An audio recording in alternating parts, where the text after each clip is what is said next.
Atențiune!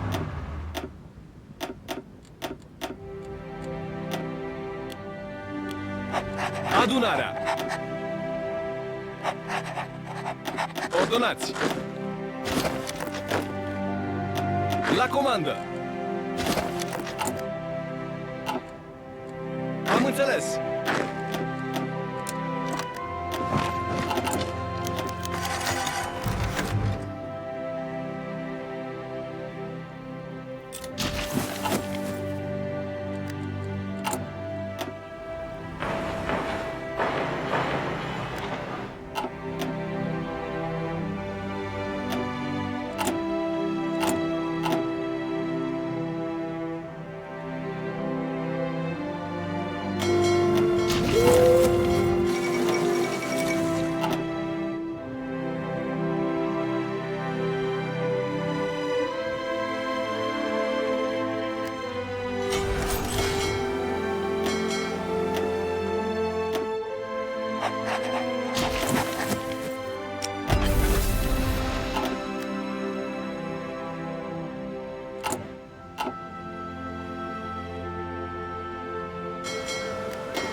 Ordonați!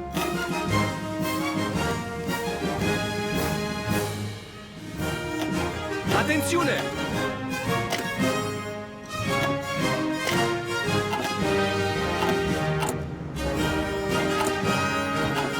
Gata să trăiți!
Prime Minister has come back from his third and greatest journey, and he said that the settlement of the Czechoslovakian problem, which has now been achieved, is, in my view, only the prelude to a larger settlement in which all Europe may find peace. Gata de marș! This morning, I had another talk with the Attenzione! Chancellor, Herr Hitler. And here is the paper which bears his name upon it as well as mine.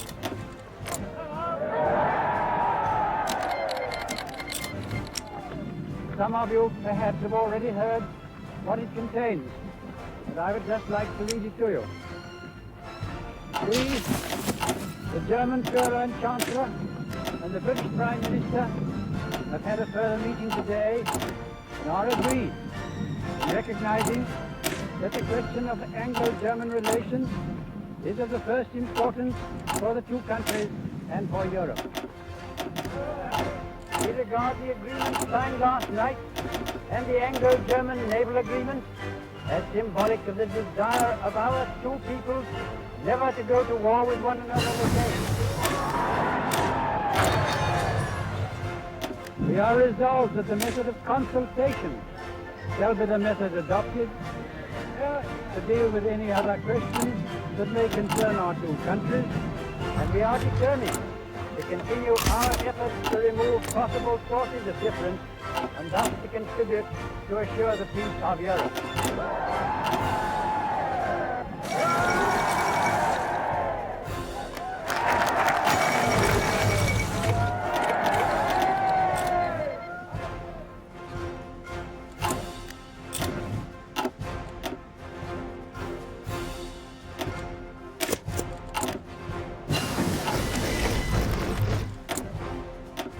Atenție!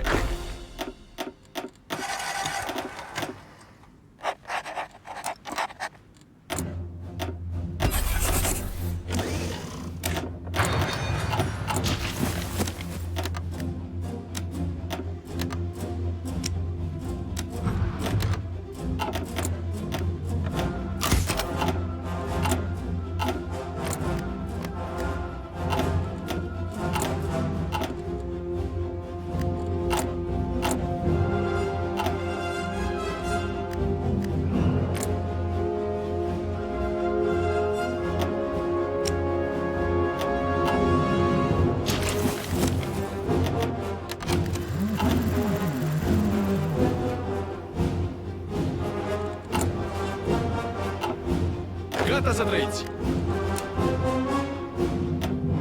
Ordonați!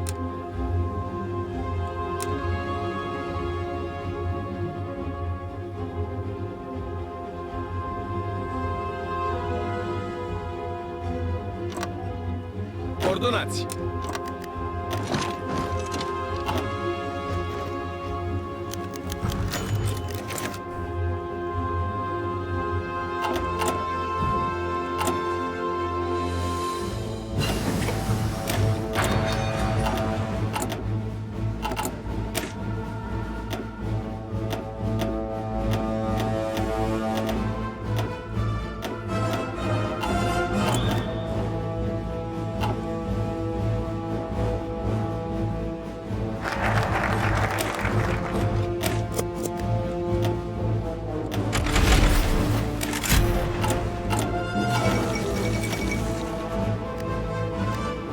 Gata să trăiți!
I am speaking to you from the cabinet room at 10 Downing Street. This morning, the British ambassador in Berlin Adunarea! handed the German government a final note stating that unless we heard from them by Ordonați! 11 o'clock, that they were prepared at once to withdraw their troops from Poland, a state of war would exist between us. I have to tell you now that no such undertaking has been received, and that consequently Gata de marș! is at war with Germany. You can imagine what a bitter blow it is to me that all my long struggle to win peace has failed. Yet I cannot believe that there is anything more or anything different that I could have done and that would have been more successful. Up to the very last, it would have been quite possible to have arranged a peaceful and honorable settlement between Germany and Poland. But Hitler would not have it. He had evidently made up his mind to attack Poland whatever happened. And although he now says he put forward reasonable proposals which were rejected by the Poles, that is not a true statement. The proposals were never shown to the Poles, nor to us. And though they were announced in the German broadcast on Thursday night, Hitler did not wish to hear comments on them, nor did his troops to cross the Polish frontier the next morning. The action shows convincingly that there is no chance of expecting that this man will ever give up his practice of using force against his will. Am înțeles! He can only be stopped by force. And we in France are today, in fulfillment of our obligations, going to the aid of Poland, who is so bravely resisting this wicked and unprovoked attack upon her people. We have a clear conscience. We have done all that any country could do to establish peace. But a situation in which no word given by Germany's ruler could be trusted, and no people or country could feel itself safe, had become intolerable. And now that we have resolved it, I know that you will all play your part with calmness and courage.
Gata de marș!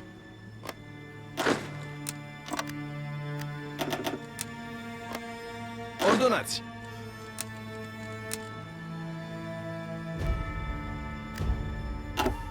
La comandă!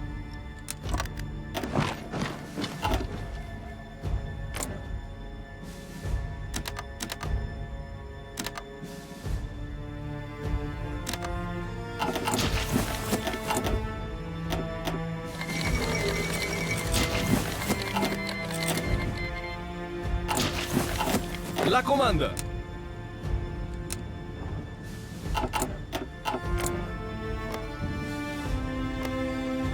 Am înțeles!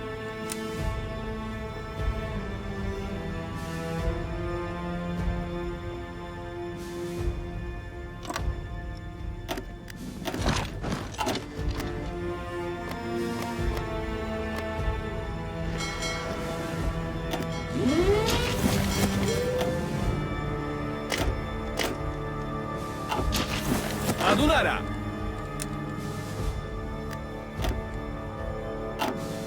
Atențiune!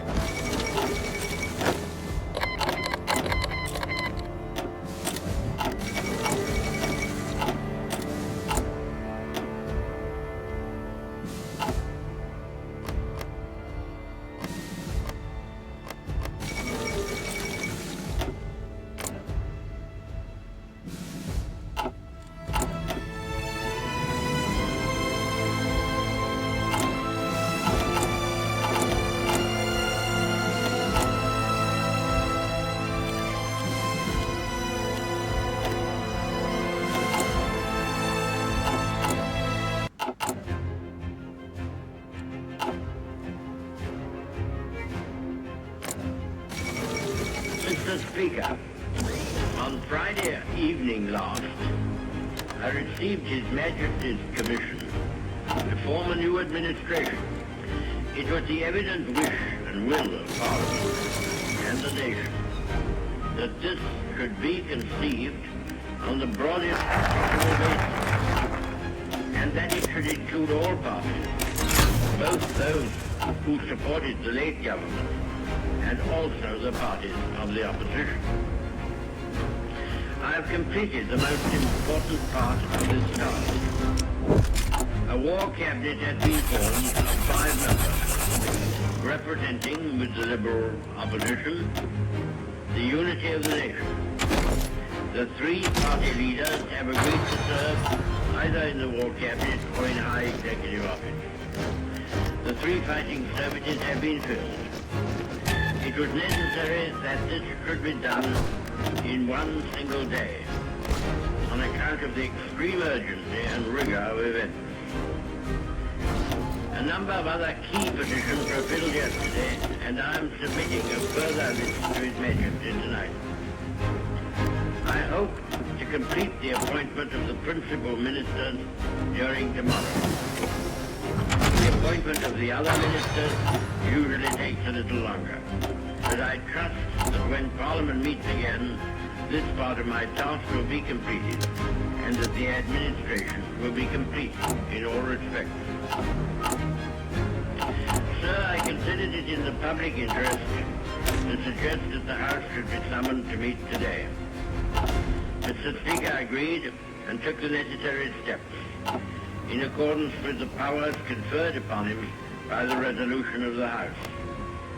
At the end of the proceedings today, the adjournment of the House will be proposed until Tuesday, the 21st of May, with, of course, provision for earlier meeting if need be. The business to be considered during that week will be notified to members at the earliest opportunity.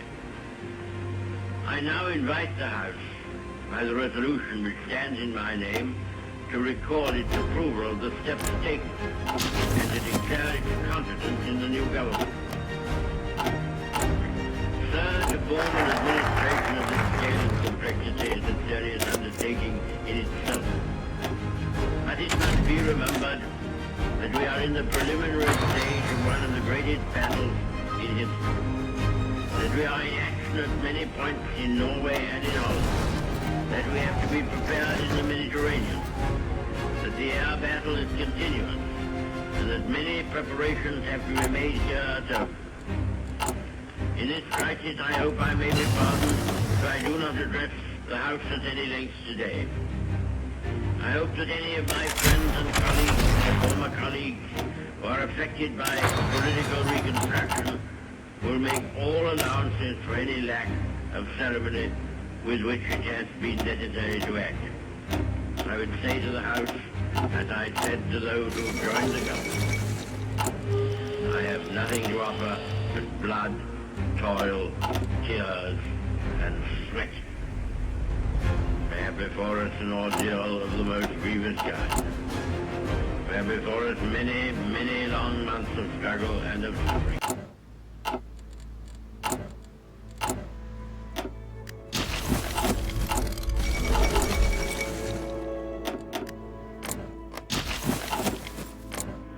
This was a great trial of strength between the British and German air forces.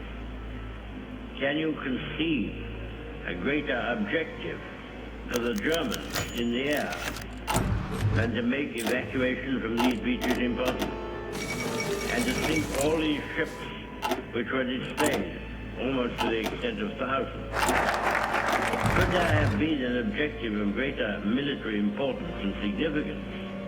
For the whole purpose of the war was this. They tried hard, and they were beaten back.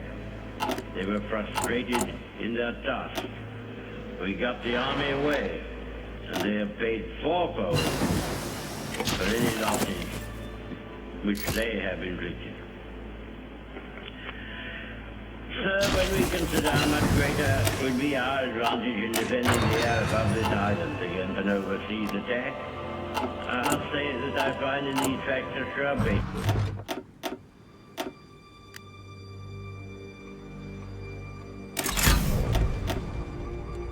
Mr. Speaker, the disastrous military events which have happened during the past fortnight have not come to me with any sense of surprise. Indeed, I indicated a fortnight ago, as clearly as I could to the House, that the worst possibilities were open.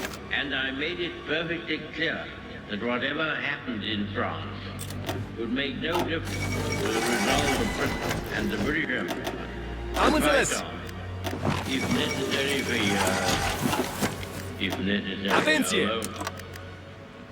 I have thought it right upon this occasion to give the House and the country some indication of the solid practical grounds upon which we base our inflexible resolve to continue the war.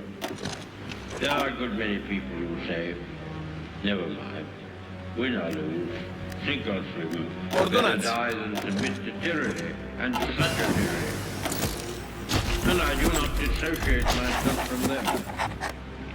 But I can assure them that our professional advisors of the three services unitedly advise that we should carry on the war, and that there are good and reasonable hopes of final victory. We have fully informed and consulted all the self-governing dominions.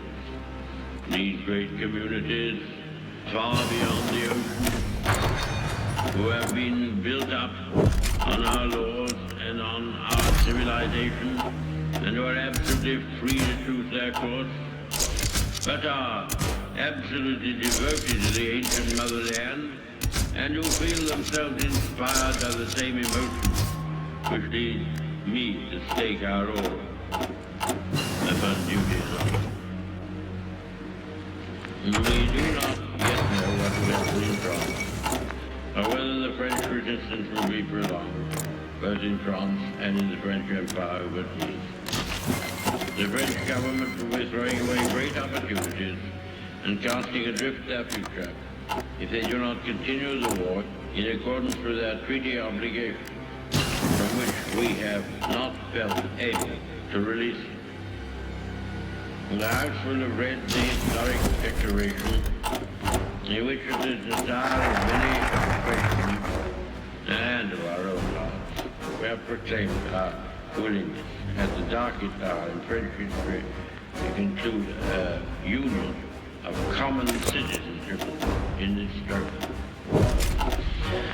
However matters may go in France, or with the French government, or other French governments, we in this island and in the British Empire will never lose our sense of comradeship with the French people. If we are now called upon to endure what they have been suffering, we shall emulate their courage. And if final victory rewards our toils, they shall share the gain. Aye, and freedom shall be restored to all. We abate nothing of our just demand. Not one jot or tittle do we recede. Czechs, Poles, Norwegians, Dutch, Belgians, Detroit, their courses to our own. All these shall be restored, but General Weygand fought the battle of France. You know, Haide, haide, haide! I expect that is about to begin. Upon this battle depends the survival of Christian civilization. La comanda! Upon it depends our own British life, and the long continuity of our institutions and our empire. The whole fury and might of the enemy must very soon be turned on us. Hitler knows Gata that să he will trăiți. have to break us to this island or lose the war. If we can Aruncați! stand up to him, all Europe may be free. Ordonați! The life of the world may move forward into broad, sunlit Atențiune! land. But if we fail, then the whole world, Atenție!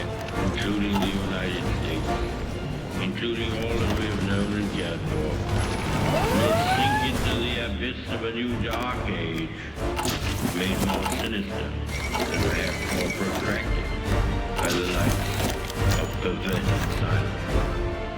Let us, therefore, brace ourselves to our duty. So bear ourselves that if the British Empire and its Commonwealth last for 1,000 years, men will still say, this was their finest hour.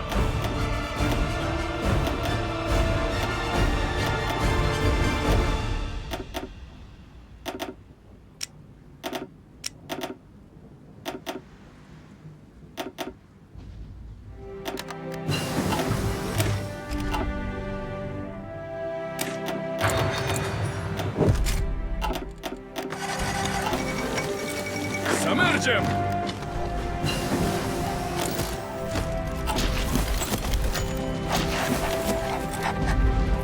La adăpost!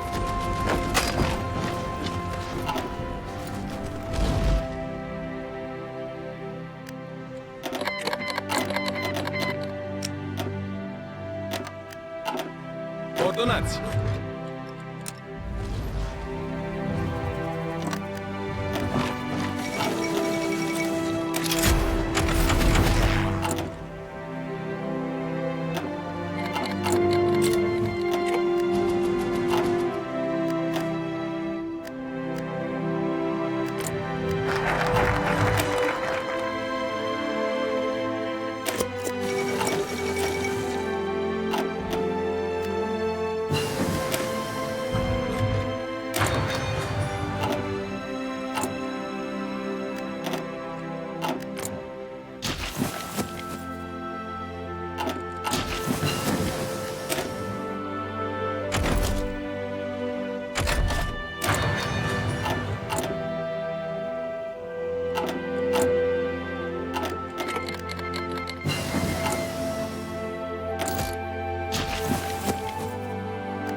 Atențiune! La comandă!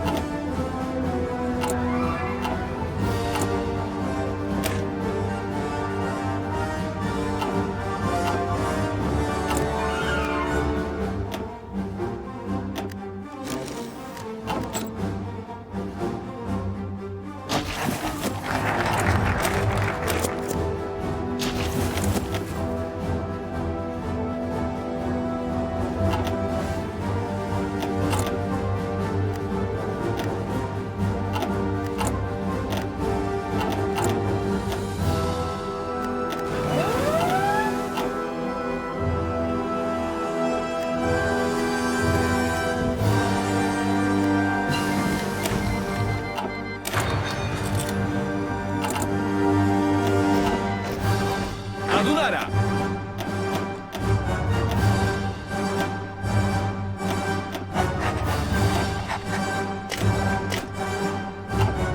Gata de marș!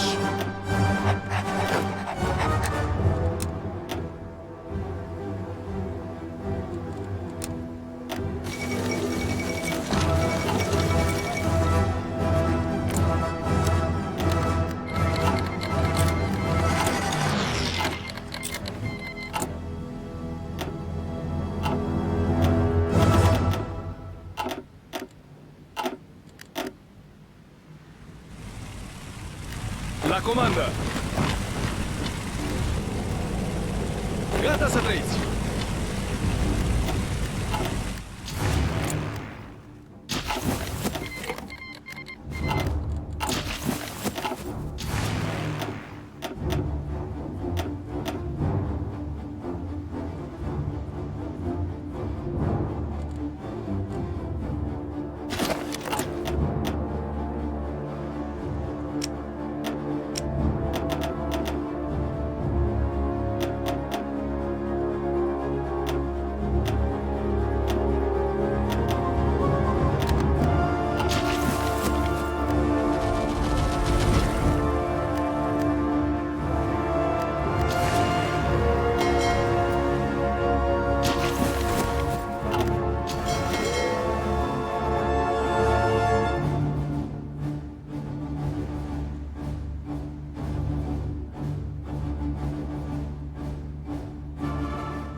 Haide, haide, haide!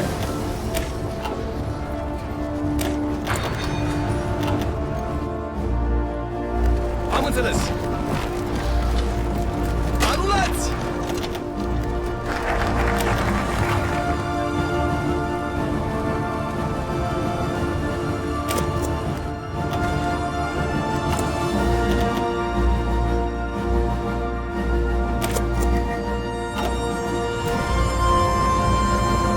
Gata să trăiți!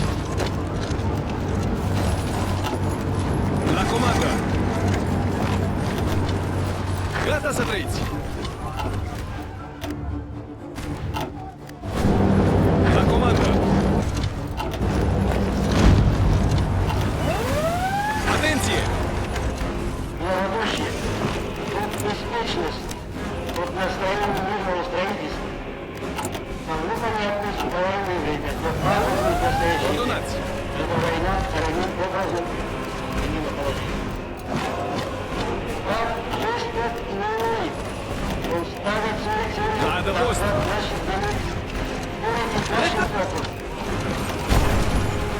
Захват нашего настоящего и подвиг наших трудов. Он ставит свои цели восстановления власти помещиков, восстановление царизма, разрушение национальной культуры и национальной государственности русских и традиций, белорусов, японцев, латышей, крестьянцев, узбеков, татар, молдаван. Gata de marș! Ordonați! Adunarea!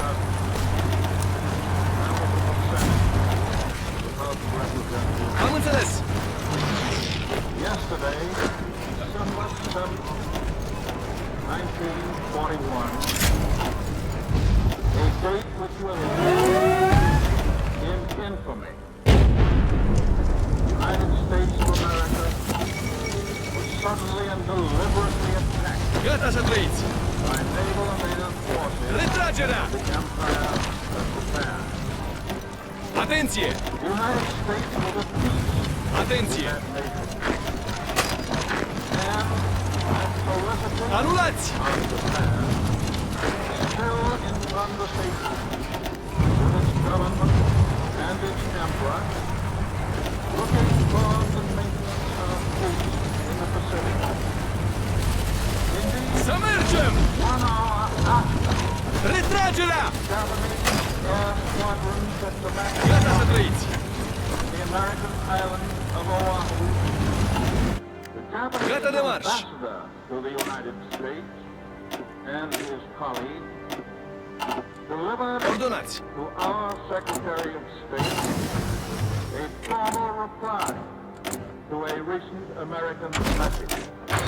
While this reply stated that it seemed useless to continue the existing diplomatic negotiations, it contained no threat or hint of war or of armed attack. Ordonați! It will be recorded that the distance of the way Am înțeles. from Japan Adunarea! deliberately planned Așteptați! many days or even weeks ago. Gata de marș! The Japanese government has deliberately sought to deceive the United States by false statements and expressions of hope for continued peace. The attack yesterday on the Hawaiian Islands has caused severe damage Gata să trăiți! and military forces. Adunarea! And rendered with very many Înapoi! American lives Retragerea! have been lost. Gata de marș! American ships have been reported torpedoed on the high seas between San Francisco and Honolulu. Yesterday, the Japanese government also launched an attack against Malaya. Last night, Japanese forces attacked Hong Kong. Last night, Japanese forces attacked Guam. Last night, Japanese forces attacked Anladınız. the Philippine Islands. Înapoi, retragerea! Japanese attacked Wake Island. And this Mișcați, morning, înaintați! Japanese attacked Rulați! Japan has therefore undertaken a surprise offensive extending throughout the Pacific area. Of yesterday and today speak for themselves. The people of the United States have already formed their opinions and well understand the implications to the very life and safety of our nation. As Commander-in-Chief of the Army and Navy, I have directed that all measures be taken for our defense. But always will our whole nation remember the character of the onslaught against us.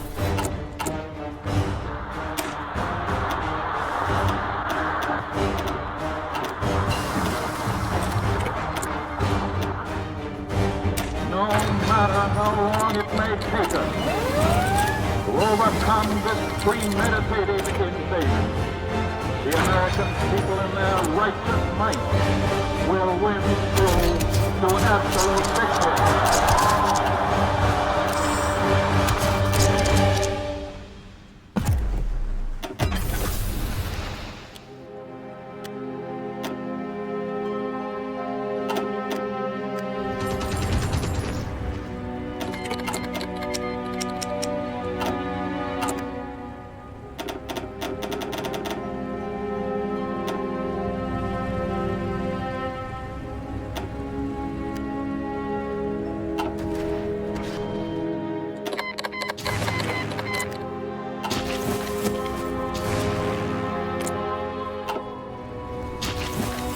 Atenție!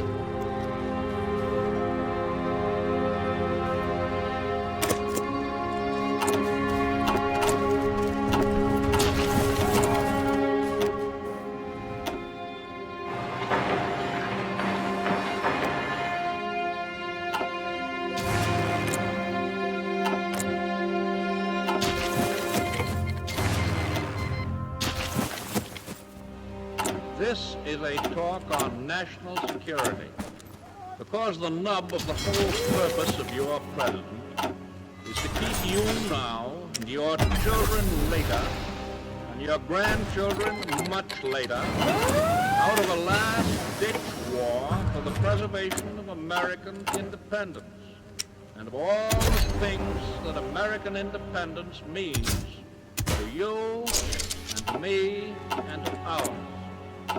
Never before, since Jamestown and Plymouth Rock, has our American civilization been in such danger as now.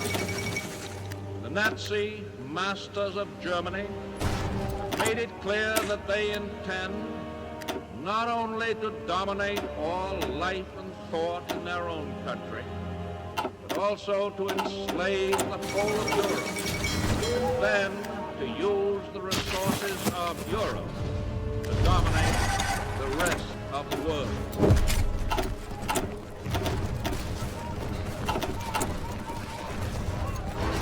In view of the nature of this undeniable threat, Gata să it trăiți! can be asserted properly Sub and foc inamic!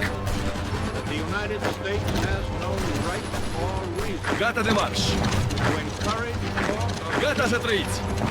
till the day shall come when there is a clear intention on the part of the aggressor Mișcați! nation Înaintați!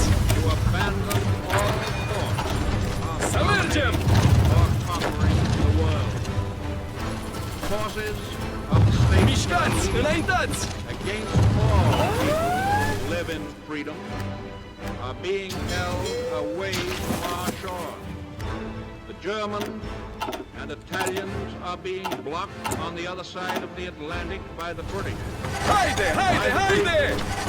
By thousands of Așteptați! soldiers and sailors who are able to Ordonați! escape from subjugated countries. The Japanese Continuați are atacul! engaged in China, in Asia, Să mergem! and the Chinese nation in another great defense. In Atențiune! the Pacific Ocean is our Ordonați! gun loaded with explosive bullets, economic as well as military. Ordonați! Am înțeles!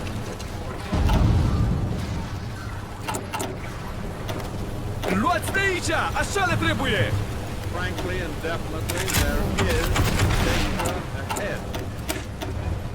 Danger against which Gata de we marș! must prepare. We well know that we cannot escape danger Ordonați!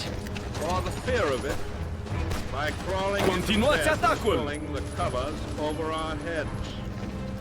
Germany has Adunarea! said that she was occupying Belgium Am înțeles! to save the Belgians from the British.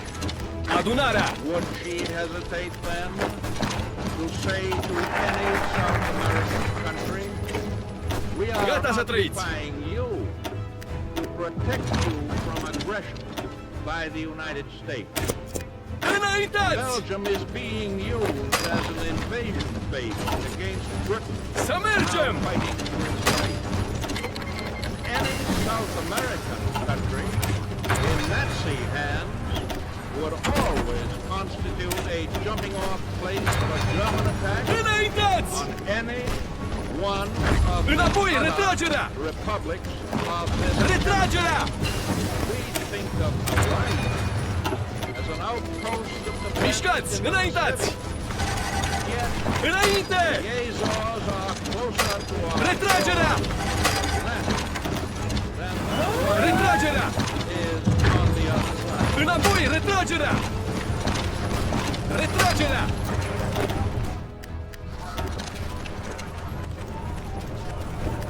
Ordonați! Atenție! There are those who say that the Axis powers Adunarea! never have any desire to Mișcați! attack Înaintați! This is the same dangerous form Mișcați! of Înaintați! which has destroyed the powers of resistance of so many conquered people. Let Continuați us no atacul! longer blind ourselves to the undeniable fact Retragerea! that the evil forces which have crushed, Așteptați! undermined, and corrupted so many others Înapoi, retragerea! within our own gates. La comandă! Your government knows much about them, and every day is ferreting them out. Their secret emissaries are active in our own and neighboring countries. They seek to stir up suspicion and dissension, cause internal strife. They try to turn capital against labor and vice versa. They try to reawaken long slumbering racial and religious enmity, which should have no place in this country. And there are also American citizens, many of them in high places, who unwittingly, in most cases, are aiding and abetting the work of these agents. I do not charge these American citizens with being foreign agents, but I do charge them with doing exactly the kind of work that the dictators want done in the United States.